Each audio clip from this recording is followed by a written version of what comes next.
You're looking right now at the P-51 Mustang, and this variant of it was basically, in my opinion, probably the best fighter of the war. Why was that? Well, you have to look at what it was designed to do and what it actually accomplished. Did it do what it says on the tin? And there is rather a lot of tin for this aeroplane. So, from the front, it's got a Rolls-Royce Merlin onto a US designed airframe, but an airframe that was actually designed to an RAF specification.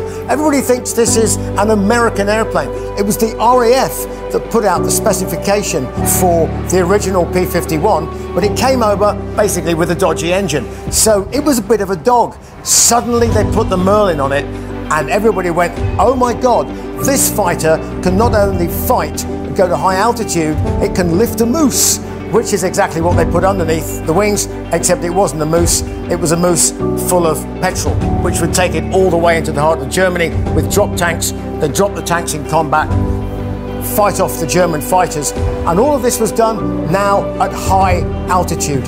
So you were really up there at 30,000 feet with contrails. It was almost the beginning of the jet era, but using piston aircraft. Incredibly heavily armed, with cannons, with 0.5-inch machine guns, massive weight of shot on the German fighters.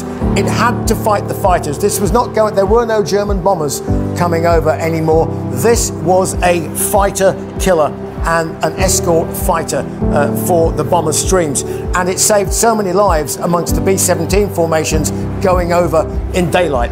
The B-17, of course, had previously been unprotected. Well, now the bomber formations could really do some damage and come back home and live to bomb again.